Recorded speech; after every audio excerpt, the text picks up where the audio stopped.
Chapter 15 देख रहे हैं, कम्युनिकेशन सिस्टम्स।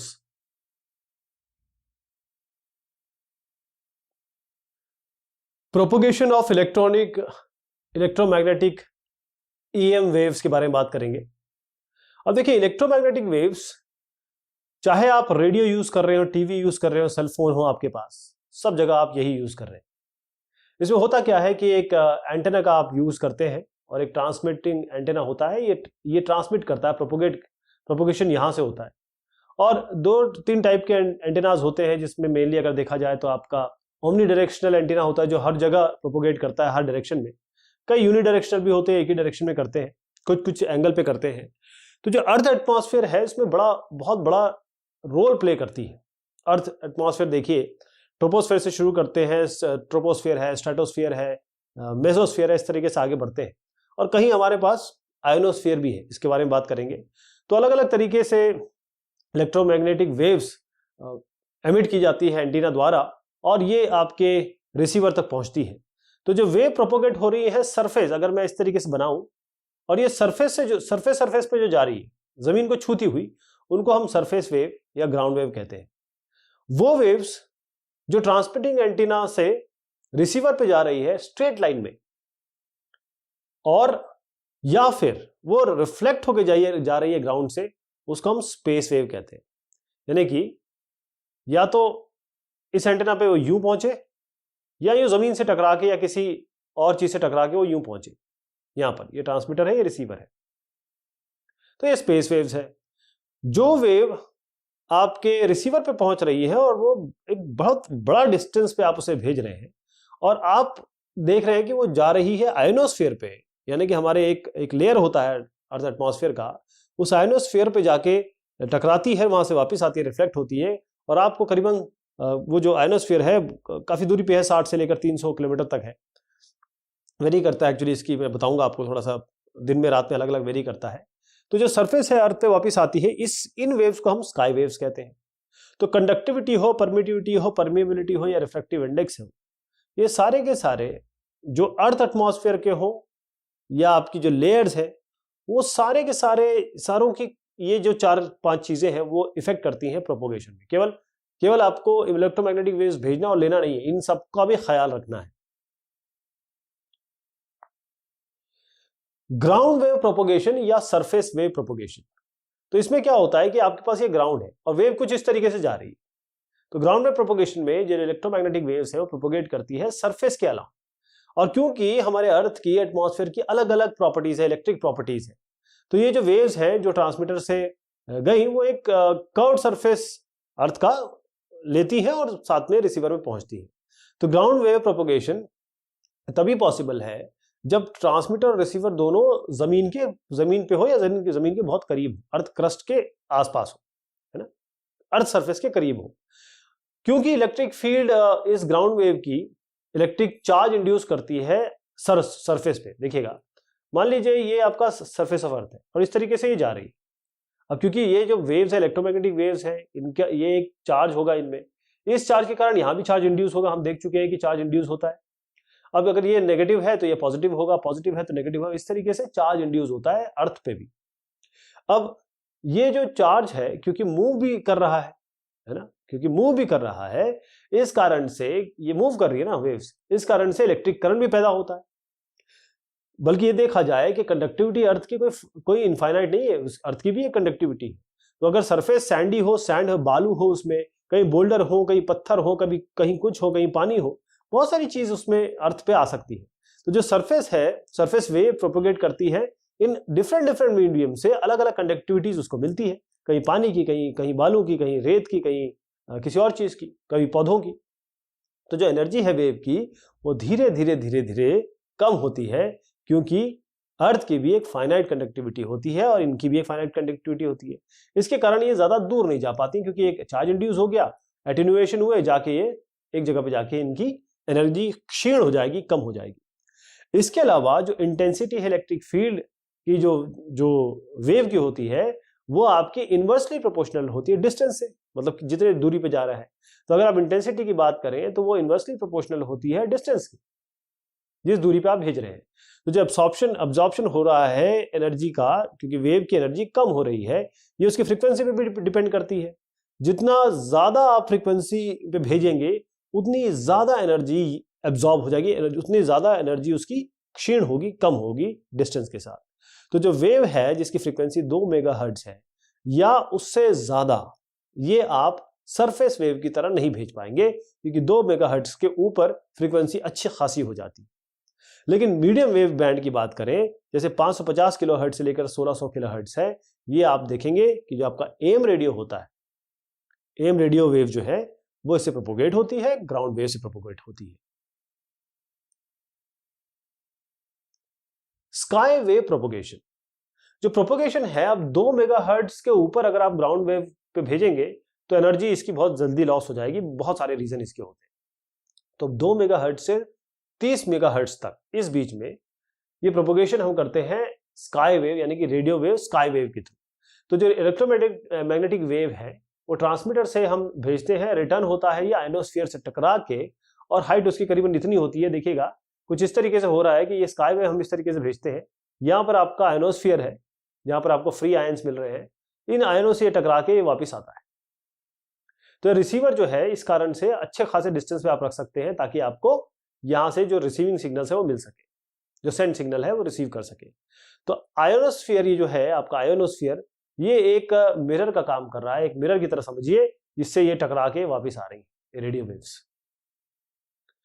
तो इस तरीके से आपका आयोनोस्फीयर है एक लेवल पे। जो गैसेस है, पहले आयोनोस्फीयर की बात थोड़ा समझाता हूं आपको, कि जो गैसेस है अर्थ एटमॉस्फेयर में, और उनके अलग अलग कंपाउंड आपके एटमॉस्फेयर में प्रेजेंट होते हैं अलग अलग हाइट पे, उनकी फिजिकल अलग अलग प्रॉपर्टी के हिसाब से। तो जब एनर्जी रेडिएशन कहां से आ रहा है, क्योंकि यहां पर तो हमारे पास सन की रेज आ रही है, कॉस्मिक रेज आ रही है, यूवी रेज आ रही है, एक्स रेज आ रही है, सन से आ रही है, स्टार से आ रही है, बहुत जगह से आ रही है। तो ये जो गैसेस हैं ये आयोनाइज हो जाते हैं जब ये रेज अपने आप में लेती हैं, जब रेज इन पर पड़ती हैं, यहाँ पर जो अलग अलग मॉलिक्यूल्स आपके हैं, ये मॉलिक्यूल आयोनाइज हो जाते हैं। तो इसके कारण क्या होते हैं कि जो गैस आयोनाइज हो गया, इसका मतलब ये पॉजिटिव और नेगेटिव आयंस, यानी कि इलेक्ट्रॉन्स पॉजिटिव आयंस में विभक्त हो जाते हैं। यहाँ के जो आयंस हैं, जो अर्थ एटमॉस्फेयर की बात कर रहा हूँ, जो आयोनोस्फेयर के बारे में बताने की कोशिश कर रहा हूँ, तो जो लेयर है एटमॉस्फेयर का, जहां पर इलेक्ट्रॉन और आयन मिलेंगे, इसी को हम आयोनोस्फेयर कहते हैं। ऐसा स्फीयर, ऐसी लेयर अर्थ की, जहां पर आपको फ्री आयंस मिल रहे हैं, राइट। तो अलग अलग हाइट पे अलग अलग लेयर्स है। ये डिपेंड करता है कि डेंसिटी क्या है गैस की उस जगह पे, इंटेंसिटी क्या है, रेडिएशन क्या मिल रहा है उसको, और किस किस गैस का आयोनाइजेशन हो रहा है। जरूरी नहीं हर गैस का आयोनाइजेशन हो जाए, किन किन गैस का आयोनाइजेशन हो रहा है अलग अलग रेडिएशन द्वारा। तो इसी कारण से अगर आप आयोनोस्फीयर की बात करें, तो डे टाइम में जो आयोनोस्फीयर है उसमें 4 लेयर होती है, डी, ई, F1 और F2। डे टाइम में जो डी लेयर है वो करीबन 65 से 75 किलोमीटर होता है, ई लेयर करीबन 100 किलोमीटर, F1 करीबन 170 से 190, और F2 लेयर जो होता है वो आपको 250 से 400 किलोमीटर हाइट पे मिलेगा। लेकिन यहीं पे जैसी रात आएगी, अब रात में क्या है, सनलाइट तो आ नहीं रही है, इसका मतलब कुछ लेयर इसमें डिसअपीयर हो जाती है, डी और ई लेयर तो खत्म ही हो जाती है, जबकि F1 और F2 लेयर ये आपस में मिल जाती है, क्योंकि एब्सेंस है, सन है ही नहीं। हमारी बात तो ये हो रही थी ना कि आयोनोस्फीयर में कॉस्मिक रेज है, यूवी रेज, एक्स रेज है, वो आके आयोनाइज कर रही है। जब ये है ही नहीं, तो आयोनोस्फीयर की लेंथ कम हो जाएगी। इसका मतलब आयोनोस्फीयर की लेंथ घटती और बढ़ती रहती। जो इलेक्ट्रॉन डेंसिटी है वो हर एक लेयर में अलग होती है, ये समझना जरूरी है। तो जो रेडियो वेव्स है अलग अलग फ्रीक्वेंसी की, वो अलग अलग हाइट पे रिफ्लेक्ट होती है, अलग अलग डिफरेंट हाइट पे आयोनोस्फीयर उनको वापस भेजता है। और क्योंकि यहां पर देखिए, यहां गया और ये टोटल इंटरनल रिफ्लेक्शन हो रहा है, तो जो फ्रीक्वेंसी है 2 मेगाहर्ट्ज से लेकर 30 मेगाहर्ट्ज तक ये आयोनोस्फीयर से टकरा के वापस आती है। इसको हम किसी भी जगह पे जहां पर आ रही है, जैसे मान लीजिए ये वाली की बात करें, तो यहाँ पर रिसीवर लगाना पड़ेगा, यहाँ है तो यहाँ रिसीवर होगा, यहाँ होगा तो यहाँ रिसीवर होगा, यानी कि अलग अलग डिस्टेंस पे आपको ये मिलेगी। लेकिन अगर आप 30 मेगाहर्ट्ज से ऊपर चले गए, मतलब फ्रीक्वेंसी और ज्यादा हो गई, तो ये क्या होगा कि आयोनोस्फीयर को ये रेज भेज देंगी और ये आगे चली जाएगी, रिफ्लेक्ट नहीं हो पाएंगी ये। तो 2 मेगाहर्ट्ज से 30 मेगाहर्ट्ज तक जहां तक फ्रीक्वेंसी है, वहां पर आप इसका उपयोग कर सकते हैं, किसका, स्काई वेव्स का।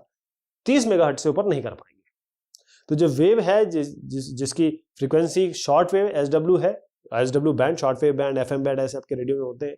रेडियो ब्रॉडकास्टिंग के लिए, लॉन्ग डिस्टेंस के लिए, वो आयोनोस्फीयर या फिर स्काई वेव से ही होता है।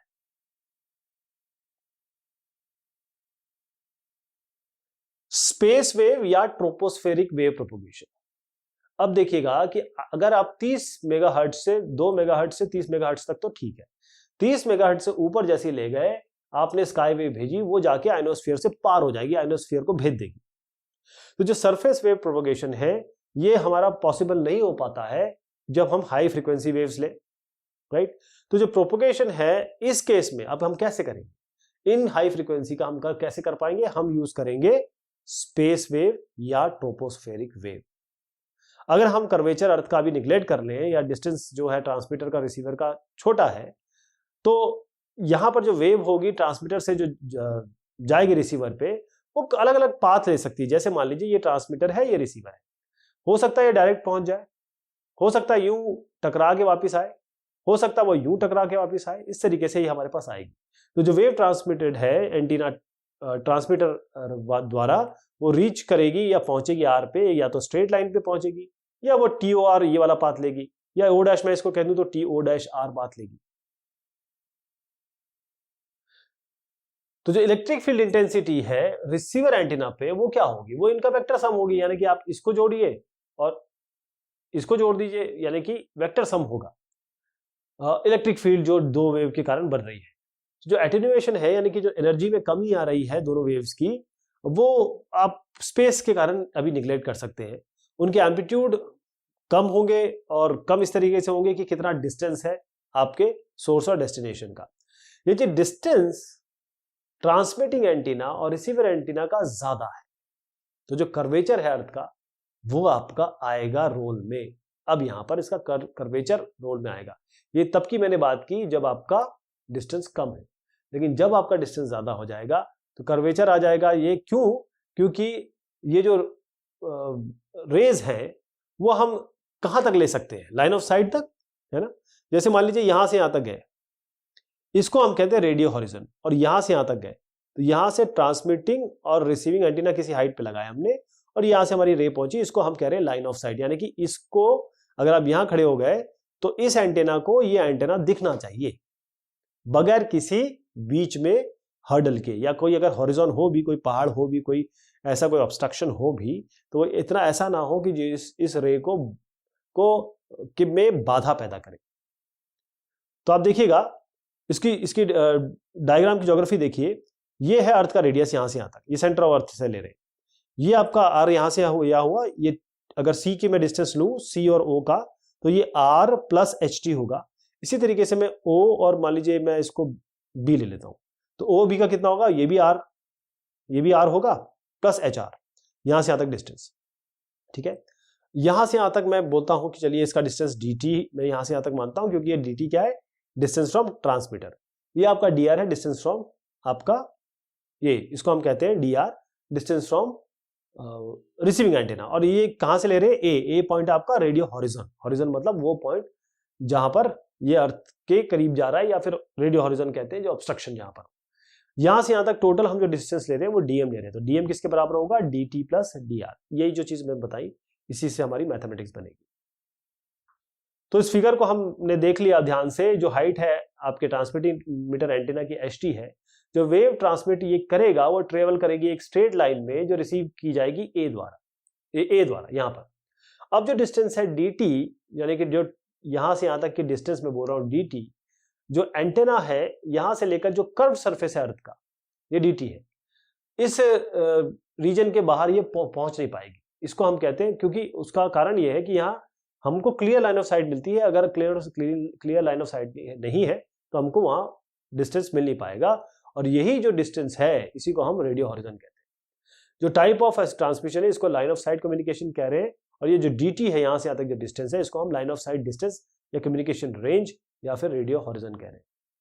ओके, तो अब देखिएगा कि जो OA है यहां से लेकर यहां तक, मान लीजिए OA यहां से यहां तक कितना है, ये R है ना, और OC कितना हुआ यहां से यहां तक, ये R प्लस एच टी हो गया। अब मान लीजिए इस फिगर को देखा जाए, ये एक ट्रायंगल बनाया जाए इस तरीके से, तो this square plus this square will be equal to this square, यानी कि ये जो डिस्टेंस है dt स्क्वायर प्लस ये डिस्टेंस है r square will be equal to ht plus R square. ये देखिए ht प्लस आर का whole square equal to dt square plus R square. ये सिंपल हमने फॉर्मूला लगाया है अपना पाइथागोरस का। अब क्या है कि हाइट ऑफ एंटेना तो इस डिस्टेंस से बहुत छोटा है, तो हाइट ऑफ एंटेना हम छोड़ सकते हैं, राइट। हाइट ऑफ एंटेना के रिस्पेक्ट में आर भी बहुत बड़ा है, उसको भी छोड़ सकते हैं। तो इससे हमारे पास आएगा, अगर हम इस एच टी को हटा दें अभी, तो डी टी स्क्वायर आएगा 2ht इंटू आर। ये टी टी आपको बता रहा है कि ट्रांसमीटर है, तो डी टी कितना आएगा, इसको अंडर रूट कर दीजिए, तो डी टी आपका आएगा अंडर रूट 2ht आर। ये जो हमने यहां से डी टी डिस्टेंस लिया, इसी तरीके से हम ये भी ट्रायंगल लेंगे, है ना, ये भी डिस्टेंस डी आर निकालेंगे, डी आर कितना आएगा, ये भी अंडर रूट 2 इंटू इसी लॉजिक से h इंटू आर आ जाए। तो ये डिस्टेंस आ गया आपका अंडर रूट 2ht, ये डिस्टेंस आ गया under root 2h into R. तो टोटल डिस्टेंस यहां से यहां तक कितना हो गया, यहां से यहां तक टोटल डिस्टेंस यहां से यहां तक ये डिस्टेंस हो गया dm under root 2ht into R plus under root 2hr into R. तो रिसीविंग जो एंटेना है, जो डिस्टेंस होगा, मतलब HR अगर आप हाइट लें रिसीवर की, HT लें हाइट आपके ट्रांसमीटर की, तो मैक्सिमम कम्युनिकेशन रेंज आपका इतना पॉसिबल। तो इस इक्वेशन से बिल्कुल क्लियर हो गया कि लाइन ऑफ साइट का जो लाइन ऑफ साइट के डिस्टेंस है वो बढ़ता है यदि आप एंटीना का हाइट बढ़ा दें, इसीलिए जो रीजन है वेव ट्रांसमिशन का वो भी बढ़ता जाता है। इससे आप समझ सकते हैं कि हम कोशिश क्यों करते हैं कि एंटेना सबसे ज्यादा हाइट पे या सबसे ज्यादा पहाड़ी के इलाके में सबसे ऊपर रखा जाए, क्योंकि टेलीविजन ब्रॉडकास्ट, माइक्रोवेव कम्युनिकेशन सब अगर अच्छी हाइट पे रखेंगे तो रेडियो हॉरिजॉन को भेद पाएगा, लाइन ऑफ साइट मिलेगी। तो यदि ट्रांसमिशन रीजन में अगर आप इसको बढ़ाना चाहते हैं तो हाइट भी बढ़ा सकते हैं। तो मैसेज को अगर मान लीजिए एक दूरी ज्यादा है तो बीच में आप रिपीटर और बूस्टर भी यूज कर सकते हैं। जो रिपीटर बूस्टर के केवल क्या करते हैं कि जो आपकी उसको एनर्जी मिल रही है या जो रेडियो इलेक्ट्रोमैग्नेटिक रेडिएशंस मिल रही है उसको वो बूस्ट कर देगा ताकि वो ज्यादा दूरी तक पहुंच पाए। तो ये रिले स्टेशन का यूज करके आप बहुत दूरी तक इसको भेज सकते हैं। तो जो वेव है हाई फ्रीक्वेंसी की, जैसे कि वेरी हाई फ्रीक्वेंसी बैंड है आपका 30 मेगाहर्ट्ज से 300 मेगाहर्ट्ज, यूएचएफ है अल्ट्रा हाई फ्रीक्वेंसी बैंड जो है, जैसे माइक्रोवेव उसके आगे हो गया, तो ये आप स्पेस वेव से भेजते हैं। तो जो वेव ट्रांसमिट किया जाते हैं TV transmitter, FM radio station, ये आपके स्पेस वेव के थ्रू जाते हैं ताकि हम रिसीवर में से ट्यून इन कर सके। हाइट जो है टीवी टावर की वो 100 मीटर है। यदि एवरेज पॉपुलेशन डेंसिटी 1000 पर किलोमीटर स्क्वायर है, कितने लोग इस प्रोग्राम को अपने टीवी पे देख पाएंगे? रेडियस आपका दिया हुआ है 6400 किलोमीटर यानी 6.4 इंटू 10 की पावर 6। तो हाइट ऑफ आपका ट्रांसमीटर दिया हुआ है, यहाँ पर रेडियस भी दिया हुआ है, पॉपुलेशन डेंसिटी दी हुई है। अब ये किलोमीटर स्क्वायर में है तो इसको मीटर स्क्वायर में कन्वर्ट कर लेते हैं। अब जो एरिया है आपका ट्रांसमिशन का, एरिया अगर आपको इस तरीके से निकालना हो तो पाई इंटू डी, डिस्टेंस वो ये रेडियस की बात हो रही है, डी इसमें डायमीटर मत समझिएगा, पाई आर स्क्वायर लिख रहा हूं मैं, पाई आर स्क्वायर है।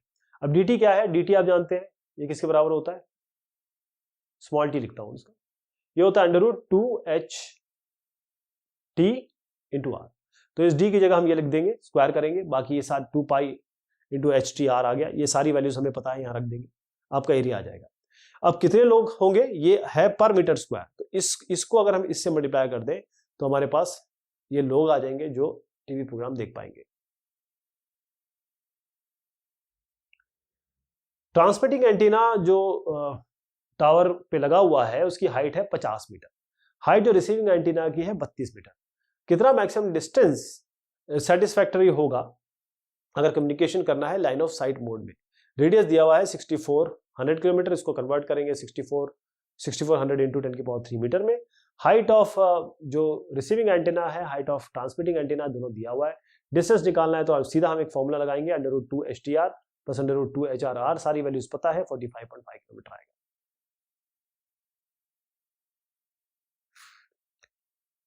कम्युनिकेशन सिस्टम को समराइज करते हैं। जो मेन एलिमेंट है कम्युनिकेशन सिस्टम में, अगर मैं कुछ इस तरीके से बताऊं तो यहां पर ये आपका ट्रांसमीटर है, ये आपका रिसीवर है, ये आपका कम्युनिकेशन चैनल है, कुछ यहाँ पर ईटा नॉइज भी आ जाएगी।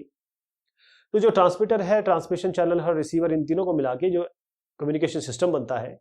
ट्रांसड्यूसर क्या होता है, एक डिवाइस जो ट्रांसफॉर्म करता है एक एनर्जी को दूसरे एनर्जी में के फॉर्म में, उसे ट्रांसड्यूसर कहते हैं।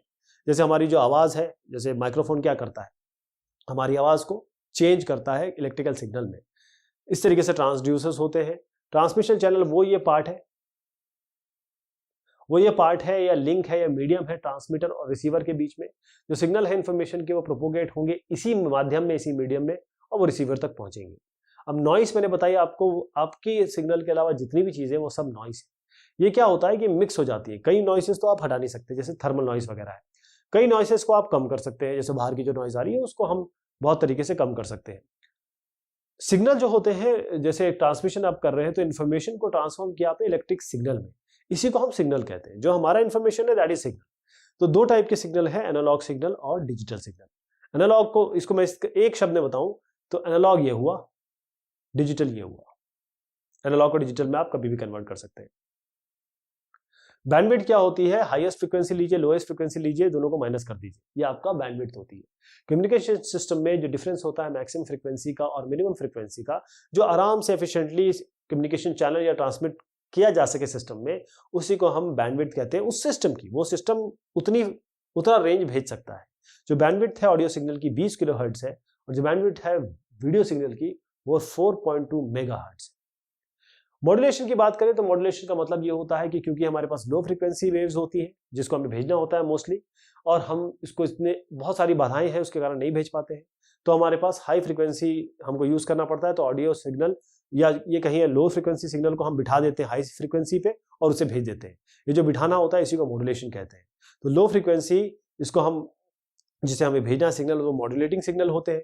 हाई फ्रीक्वेंसी वेव जो होती है उनको हम कैरियर वेव कहते हैं, क्योंकि इसका काम केवल सर पे उठाना, किसको, मॉड्यूलेटिंग सिग्नल को, ये कैरियर होते हैं।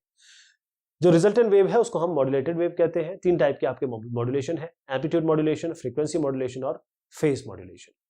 एम्पलीट्यूड मॉड्यूलेशन क्या होता है कि हम क्या करते हैं कि जैसे मान लीजिए हमारी ये सिग्नल वेव और हमारी ये आपकी कैरियर है, बहुत ज्यादा फ्रीक्वेंसी है। अब ये फ्रीक्वेंसी को हम इसके हिसाब से चेंज करते हैं, यानी कि इसको इस तरीके से बिठा देंगे इसके ऊपर, तो ये किस तरीके से बन जाएगा, ऐसे बनेगा। और ये जो ये वाली दूसरी आपने देखी कैरियर, वो इस तरीके से आएगी, इसके अंदर आएंगी। तो जो एम्पलीट्यूड मॉड्यूलेशन होता है उसमें हम क्या करते हैं कि जो एम्पलीट्यूड होता है कैरियर वेव का वो चेंज करते हैं इंस्टेंटेनियस वैल्यू जो मॉड्यूलेटिंग वेव का, यानी कि हमारा जो सिग्नल है, इसी को एम्पलीट्यूड मॉड्यूलेशन कहते हैं। यहाँ फ्रीक्वेंसी और फेज जो होता है वो कांस्टेंट रखेंगे, अनचेंज रखेंगे। जो मॉड्यूलेशन इंडेक्स होता है जिसे हम एमए भी कहते हैं, कई जगह इसका म्यू भी लिखा गया है। तो जो रेशियो है एम्पलीट्यूड जो मॉड्यूलेटिंग वेव का है, जो एम्पलीट्यूड जो कैरियर वेव का है, इसका अगर हम डिवाइड करें यानी कि AM/AC करें तो ये आपका मॉड्यूलेशन इंडेक्स आएगा। मॉड्यूलेशन इंडेक्स 1 से कम होता है, 1 के ऊपर गया तो आपको प्रॉपर एम्पलीट्यूड मॉड्यूलेटेड वेव नहीं मिलेगी। डीमॉड्यूलेशन क्या होता है, जैसे आपके ट्रांसमीटर ने लो फ्रीक्वेंसी को हाई फ्रीक्वेंसी पे डाला, मॉड्यूलेशन किया। इसी तरीके से जो रिसीवर स्टेशन होता है वो उस कैरियर सिग्नल, कैरियर वेव से आपके सिग्नल को निकालता है, यानी कि उसको डीमॉड्यूलेशन करना पड़ता है। तो ये एक प्रोसेस है जिसमें सेपरेट करना होता है हमारा जो एक्चुअल सिग्नल है उसको कैरियर वेव से, इसी को डीमॉड्यूलेशन कहते हैं। जो प्रोसेस है ये रिसीवर एंड पे होता है, और जो सर्किट जो परफॉर्म करता है ये डीमॉड्यूलेशन, इसको हम डिटेक्टर सर्किट कहते हैं। अगर हम प्रोपोगेशन की बात करें इलेक्ट्रोमैग्नेटिक वेव की, जो वेव प्रोपोगेट कर रही है सरफेस, यार सरफेस है इस तरीके से कर रही है, इसको हम ग्राउंड वेव कहते हैं, सरफेस वेव कहते हैं। 2 मेगाहर्ट्ज तक जो फ्रीक्वेंसी है वो हम इससे भेजते हैं। जो वेव होती है ऐसी जो ऊपर जाएंगी और जाके आयोनोस्फीयर से टकरा के वापस आएंगी, वो उनको हम स्काई वेव्स कहते हैं। 60 से 400 किलोमीटर तक वेरी करता है आयोनोस्फीयर। आयोनोस्फीयर एक ऐसा लेयर है हमारे अर्थ का जो चेंज होता रहता है दिन और रात के हिसाब से, क्योंकि बाहर की रेज आ रही है, बहुत सारी कॉस्मिक रे, एक्सरे, यूवी रेज आती हैं। तो जो मॉलिक्यूल्स होते हैं गैसेस के, वो आयनाइज हो जाते हैं, तो उनमें प्रॉपर्टी आ जाती है जिसके कारण इलेक्ट्रोमैग्नेटिक वेव्स को टकरा के टोटल इंटरनल रिफ्लेक्शन के जरिए वापस भेज देते हैं हमारे पास। तो 2 मेगाहर्ट्ज से लेकर 30 मेगाहर्ट्ज तक फ्रीक्वेंसीज पे काम करेगी, और 30 मेगाहर्ट्ज से अगर ऊपर ले गए आप तो वो आयोनोस्फीयर को भेज देगी। उस कारण से जो वेव जो ट्रांसमिटिंग एंटेना से आ रही है और रीच कर रही है, पहुंच रही है रिसीवर एंटेना में, स्ट्रेट लाइन ऑफ साइट इस तरीके से, या फिर टकरा के कहीं से वापस पहुंच रही है, इसको हम ग्राउंड वेव या स्पेस वेव कहते हैं। 3 टाइप की वेव है। तो ये बात हुई इस डिस्कशन की। बहुत शुक्रिया और बहुत मेहरबानी आप सभी की।